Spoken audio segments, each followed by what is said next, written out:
Everyone. This talk, I'm going to combine two topics. One topic is like how we deploy like edge and cloud collaborative support for large language models.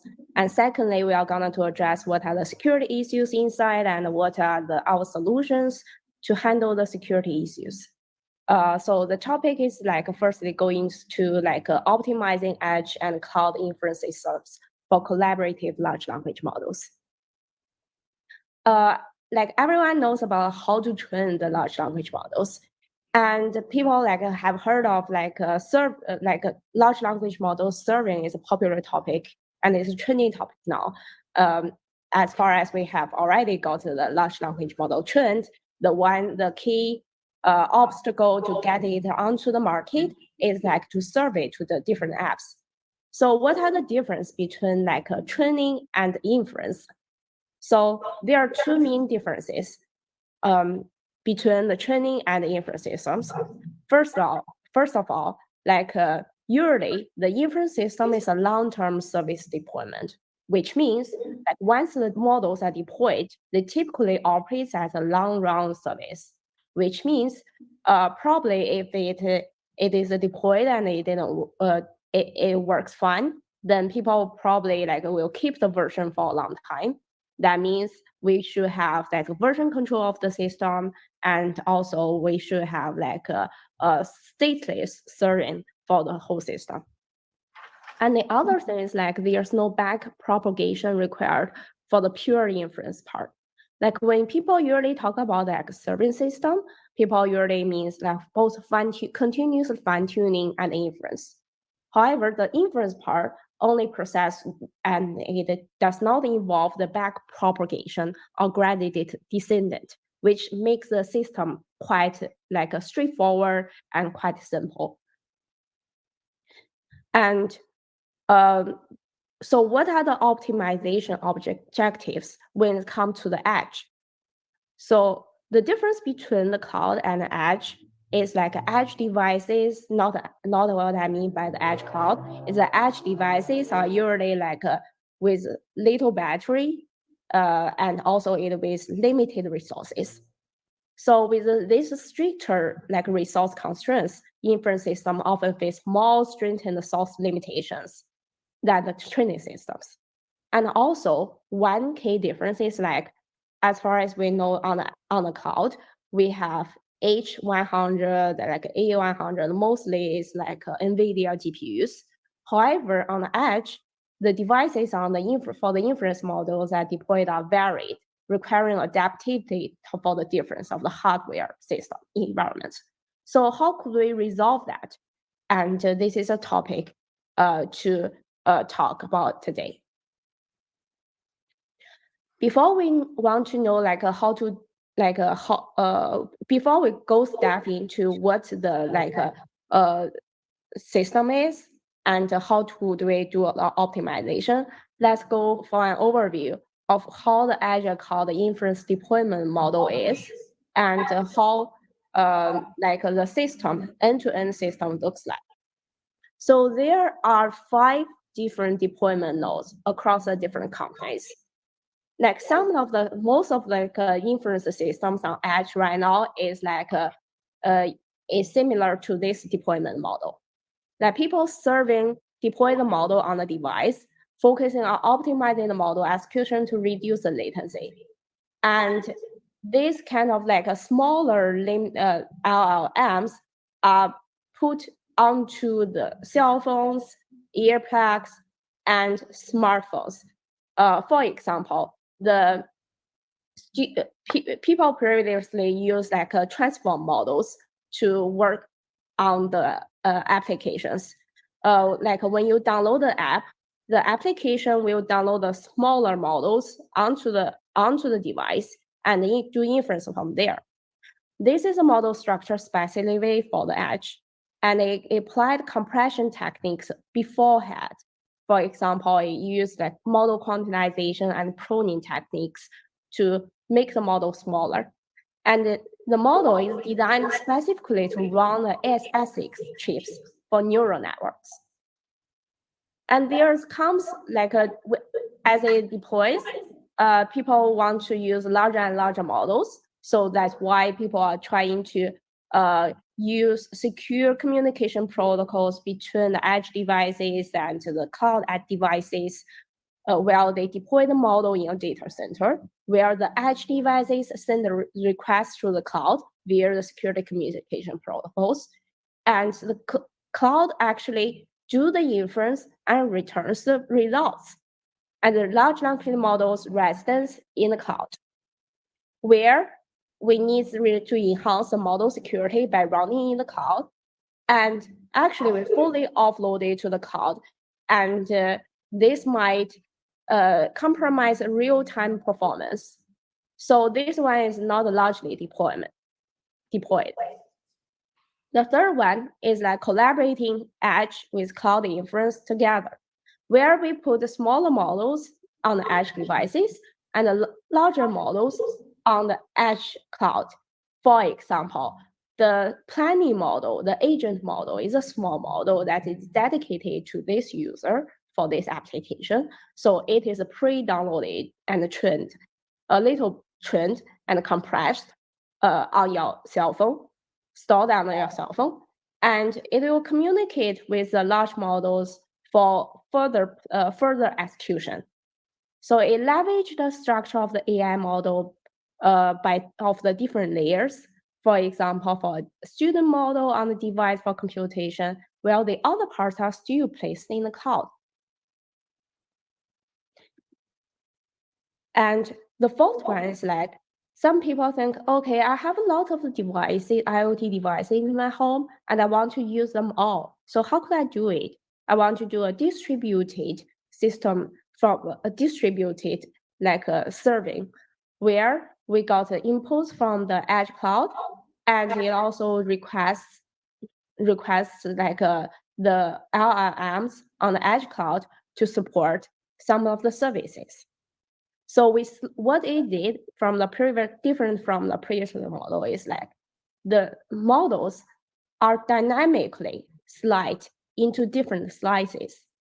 So some of the models are dynamically downloaded from the edge cloud onto the edge devices, and some of the models are still resident on the edge devices. And these two models actually dynamically change and collaborated do the computation with the thing is like, then we manage the scheduling of the computation models and balance the load through input data scheduling. So this is the most of the current status of the companies, especially the phone companies. And we ultimately, we want to let edge and cloud synchronously and serving the distributed dynamic offloading for the inference.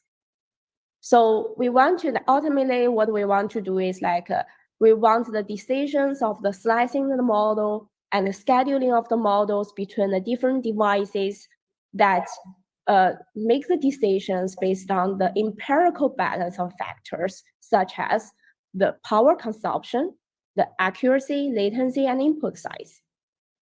However, this procedure is this deployment model is still work in progress.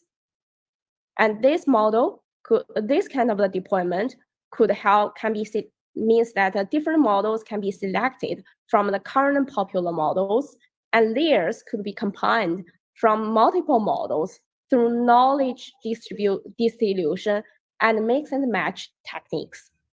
For example, more powerful models can be placed on the edge cloud, while the less powerful models can be deployed on the edge. So what it does is like this. Data scientists, developers, and DevOps actually write the app descriptor and put their requests through a container registry to select the different models. And the container, they do the planning on the data scientists and developers side. And then the planning will select the different large language models and finds the a container registry with the right model to use. And then the orchestrator will follow the idea from the data scientists, developers, and the developers, and orchestrate the LLMs they want to deploy into the centralized infrastructure. So what does the Kubernetes container layer looks like? It has an application layer, and then under it, we support the CUDA toolkit layer. Under the CUDA toolkit layer is like a Euro Ubuntu 2204 or like a Debian 12, Docker and container OS user space. And under that, we have the CUDA driver installed. And under that, we have the host OS and the NVIDIA GPUs passed through to the containers. So in this case, it will support low latency, high throughput, scalability for use. For example, if we have lots of user requests for example, during the Christmas season or Thanksgiving season, then we could scale it out dramatically from there. And this one, because we are selecting the best models for depending on the planning, then it could provide precise predictions to adapt to the evolving interests of the news content and readers. So what are the open source inference frameworks now? So we have from 21.6, we have TensorFlow Serving, TorchServe, Trident, Bento ML, Kubeflow, Sheldon Core, etc., etc. And all these different inference frameworks, they have their own data structure. They have their own a format of the input model, and they have their own ways of loading the models, doing version control, and doing the data management and then support the APIs to the end. However, so this one actually introduced lots of hurdle to our deployment, right? Remember that we have lots of different devices, and different devices might use different inference frameworks. So how could we resolve that? So we need some optimization and adaptation to apply all the stuff of all the inference systems across the different devices. So what we need is we have to support the different devices with different kernel hardware level optimization, and then we subtract the IR, which will accept all the different data structures and transform into one pure format to run on the runtime. And on the runtime, it should do the auto scaling and slice split between the edge devices and the edge cloud. So what are the bottlenecks now? For example, to adapt the cloud-based inference systems to the cloud and edge collaborative inference systems. First of all, as we talked before, we have different frameworks. So it's not like our cloud, for example, on the model as a service, we only have one solid inference framework, right? But for edge devices, it has different inference frameworks. So we need a model converting of the different previous AI frameworks. And then the size of the models are quite large on the cloud for the cloud inference, right? So usually it's 7B equals to 28 gigabyte or more. So this size is not acceptable for the edge devices. So we need to reduce the size of the model. So, and also for our edge devices, it goes through the I/O. It goes through the internet. So we want to reduce the size of the model for I/O bottleneck, reduce the I/O bottleneck. And also for collaborating edge and cloud, we need the scheduling algorithms for faster execution. And for the edge devices, we need faster executions to be like specifically for that different hardwares and to adapt the large language models onto edge devices. So how could we resolve that? So to resolve the problem of model converting of various AI frameworks, we need a model conversion and optimization, which will convert models trained on different AI frameworks to one single format. We call it like a MLIR. And to reduce the size of the model, we need some like lightweight models. And these lightweight models are deployed on the edge. And to reduce the size of the models for I/O, we need a model compression for the regular traditional like 7B or 1B like models. Like techniques like pooling, distillation, quantization are used to compress the models. So to do the scheduling for faster execution, we need lots of parallelism. But this parallelism is different from the previous cloud-based parallelism because we need to do batching and we need to do bin packing to pre-download some of the models to the edge devices or pre-upload some of the results or intermediate results to the cloud to avoid the I/O bottleneck. And we need to do faster execution on the edge devices. Which means we need high performance operators. The operators such as supported by NVIDIA TensorRT, Tensor Real-Time, and also TF TensorFlow Lite, a TVM by Apache of Tianqi Chen's lab is another good option. And Apple also supports like high performance operators set of the core ML. However, as we know, like the operators will dive into the details. The different frameworks have different operators, and some of them are redundant, and these operators are not quite aligned. So somehow we need to abstract the operators, make it into the simple, map it into a simple set, and then translate it to the different hardware devices. And to adapt the LLMs on the edge devices, we need execution of the inference engine for the specific kernels. So let's dive into the first one, which is model conversion and optimization.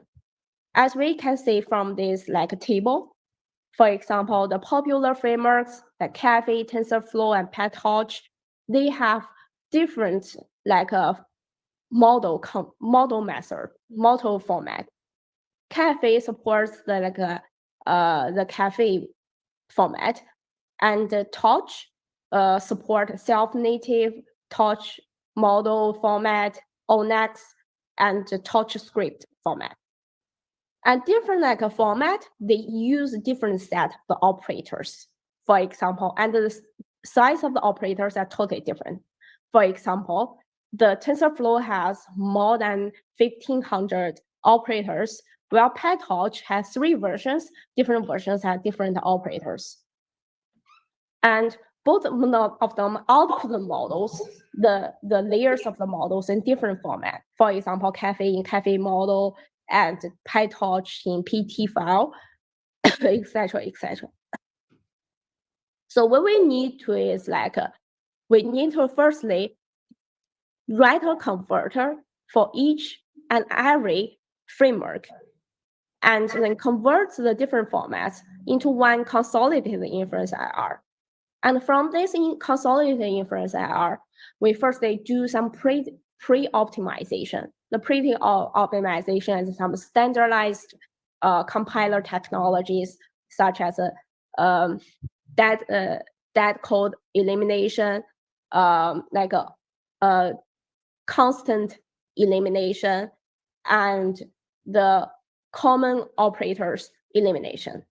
And then we do some optimization, such as the operator fuse, the operator replace. So why do we do operator replace? It's similar to the architecture part. Like you see, like Intel x86 has several implementations of multiply.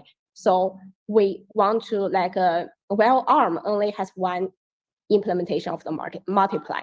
So we want to make the x86 also into one consolidated form multiply.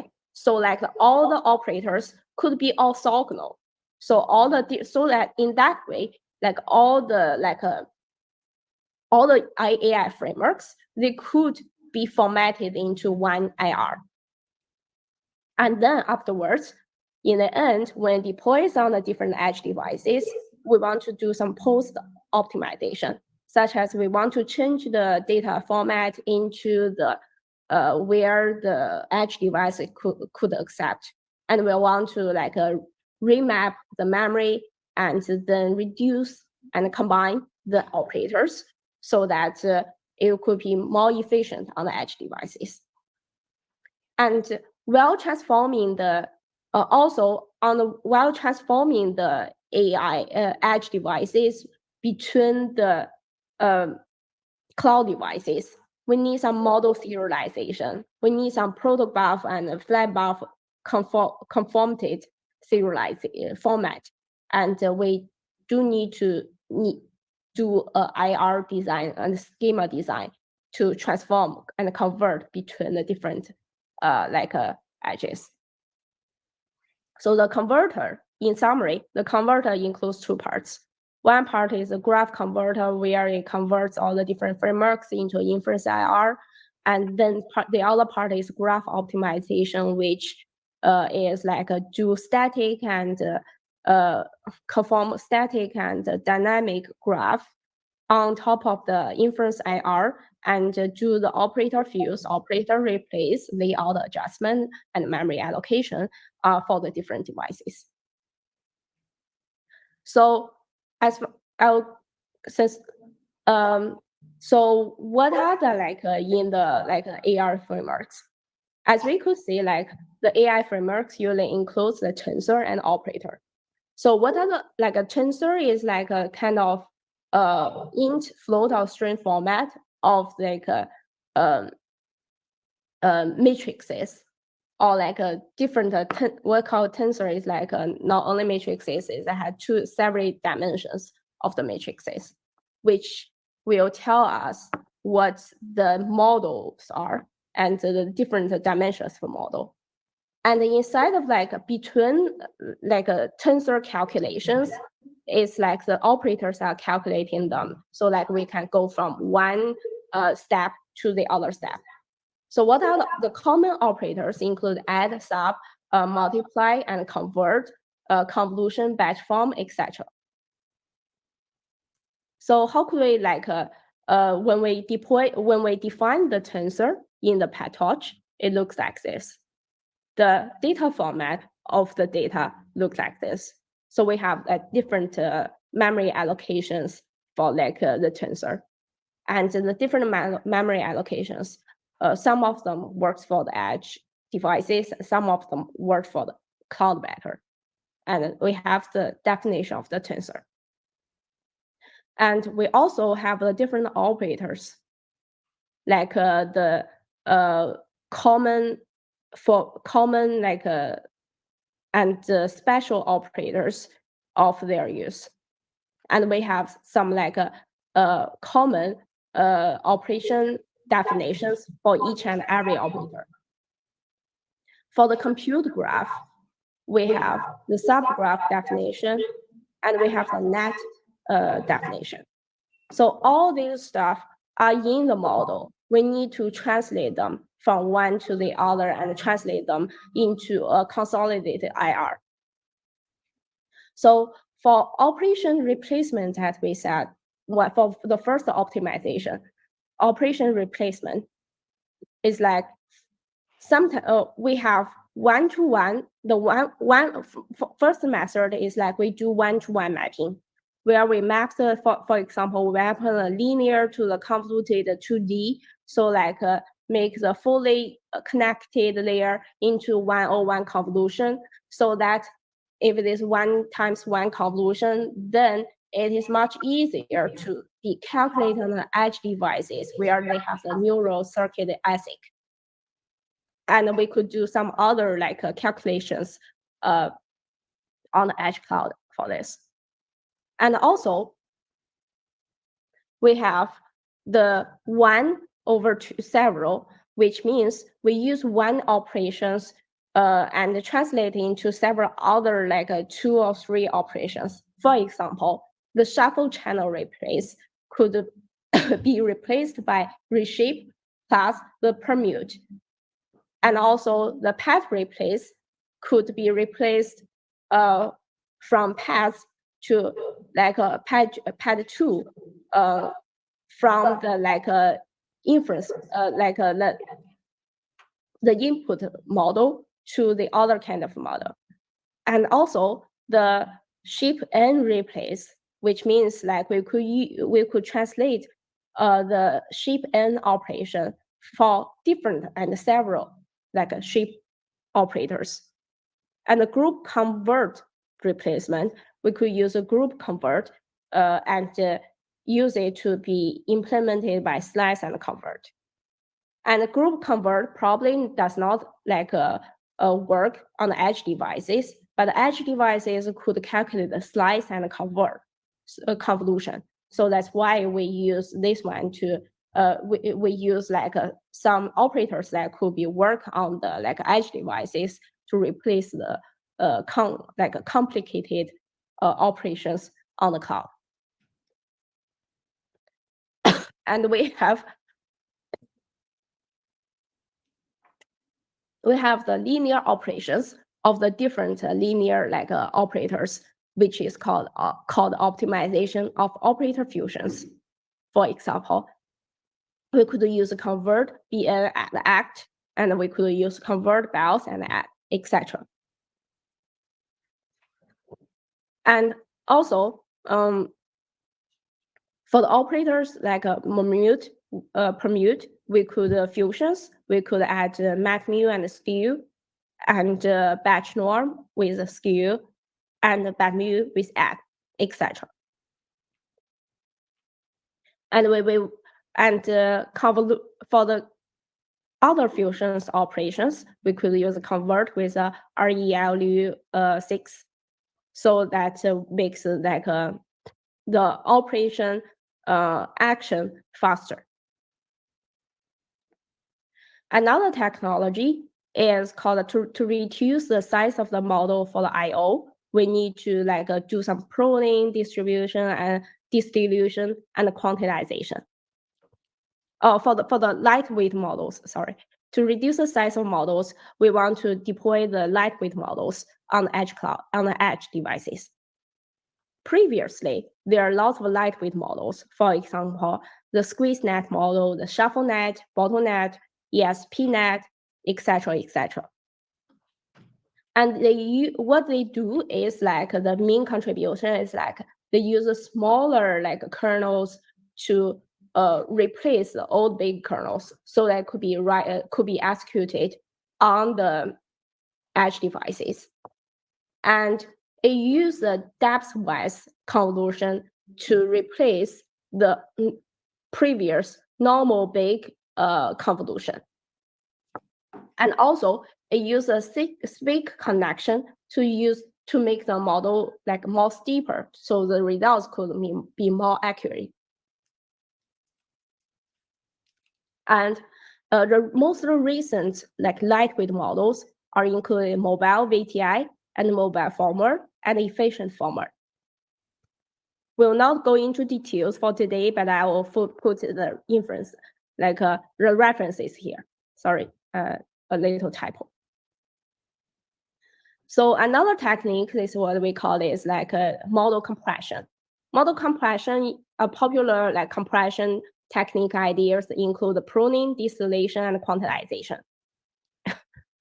For model compression, for quantization, we have like a QAT, it's called QAT, and we have post QAT and post static QAT and post static QAT.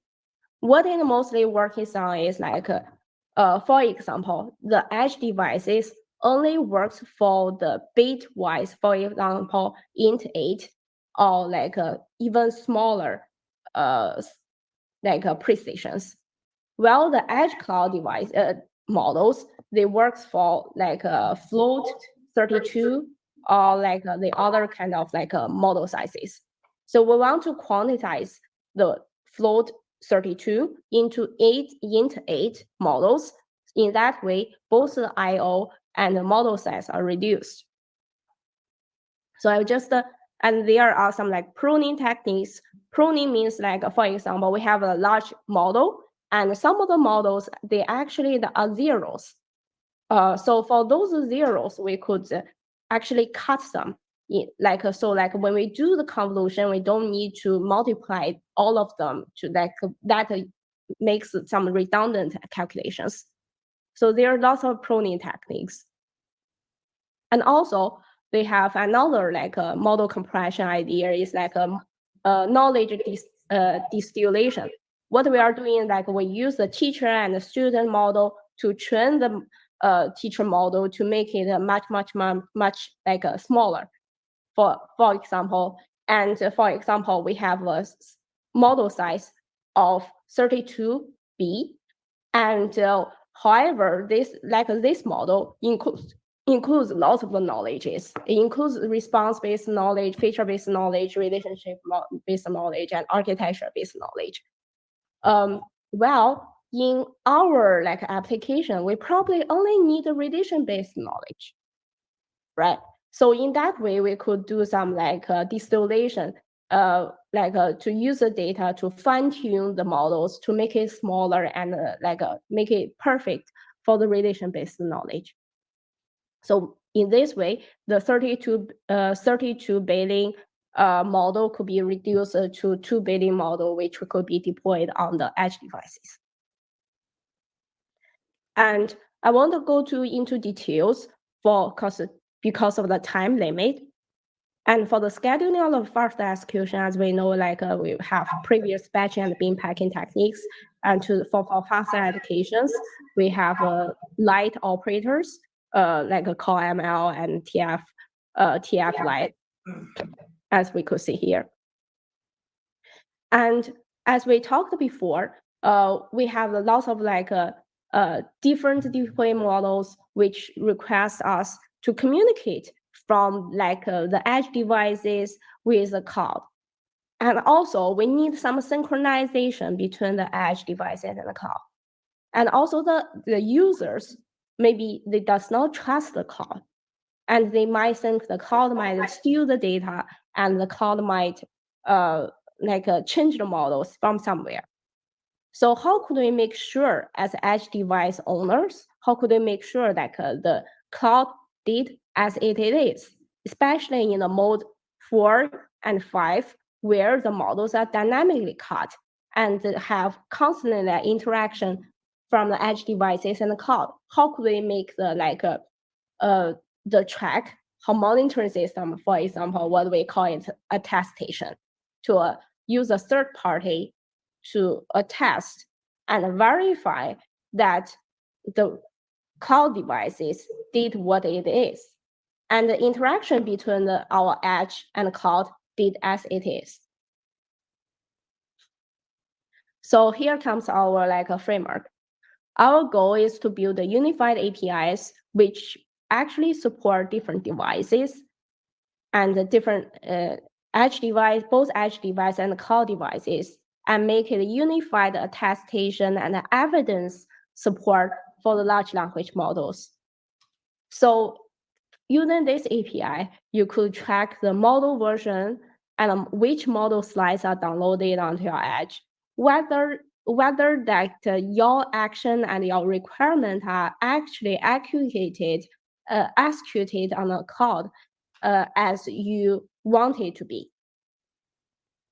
So this framework could be deployed on Intel TDX, AMD, CVS, MP, and etc. Any TE-enabled hardwares. For example, most of our edge devices enables the trust role, and they are gonna to enable more on edge devices for this support. And in the cloud, it could we could support confidential virtual VMs. And on both the edge device and the cloud, we could run on top of the containers, where we support the confidential Kubernetes cluster to collect the evidence across the cloud architecture. And you could find the link from the details from the link of the spec at Elevators API from here. So we have the stacked measurement framework where we collect not only the model slicing and their hashes, and not only the data like you actually use, but it also collects from the bottom up. It all collects firstly the vendor specific services to testify the TE hardware, and then on top of that, it attests the EFCC measurement of VTPM to attest the firmware, and then it collects the node level measurement to attest for if it is the right OS version that is a prompt safe OS version you are using, and on top of that, we do the container level measurement to ensure remember the agent on your device will select which large language model slice that will run in which container, the container images. We do support the container level measurement for each and every image layer. And for this way, we use a stacked measurement framework to ensure that in its integrated measurement register, and it will gather a node level evidence and container level evidence for the framework, and could be used to complete the remote attestation on your business needs. And we provide easy to use tools and examples to building in multiple deployment flavors of the confidential computing environment. We also provide the reference design for the confidential and generative AI load on the model and data protections. And one of our examples in the our repo is to support the large language model inference protection. You could just run and test it out. And we also support, last night we used some time to write a quick start to support 2 specific use cases, and we put the links here. You can just click on the quick start and follow the procedure to try it out. One use case is for the node level measurement in confidential VM, and the other use case is for the container level measurement in the confidential cluster. And for the node level measurement in confidential VM will not only support our cloud, but we also support the other cloud for federated learning as well. For example, we support Google and we support Azure. Then please check out our website, and everything should be on the first page for the quick start and all the information. If you could not get and have the information and have any questions, just reach out, and we have a stack, and we have some team members to support you for your questions. And also if you have any questions about optimizations, due to the time limit, we could not go into the details in this talk. However, we could communicate and talk about it and discuss it offline. Yeah, thank you. Please let me know if you have any questions, and leave on this stage for you to check out the code and demos we put there. And we have several demo videos. I think we'll upload them on the website later in the day. Yeah. We have 2 minutes for questions and answers. A quick question. Did you folks build your own optimizer compiler, or are you leveraging TVM or Triton? We use we leverage other people's inference framework. No, the optimization you talked about. So there are a lot of frameworks available, TVM and the OpenAI Triton. or did you build your own framework? Oh, we build our own, yeah. Oh, okay. Are you planning to contribute that back to TVM or is it just No. no? Okay.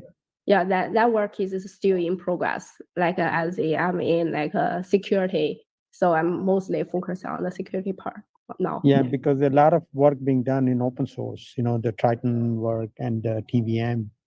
Yeah, So, I think the O1 API, the ONext, that Yeah. IR supports like more optimizations and more like hardwares and TPMs. Yeah, TVM. Yeah. Okay. Yeah, I'll sync up with you offline. Yeah. Thanks.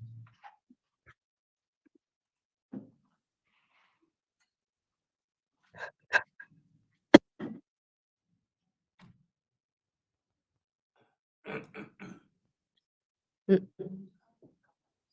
So we do encourage everyone to try our confidential like a demo for supporting the inference for the large language models inference in the link. Like if you have any questions, just reach out to us.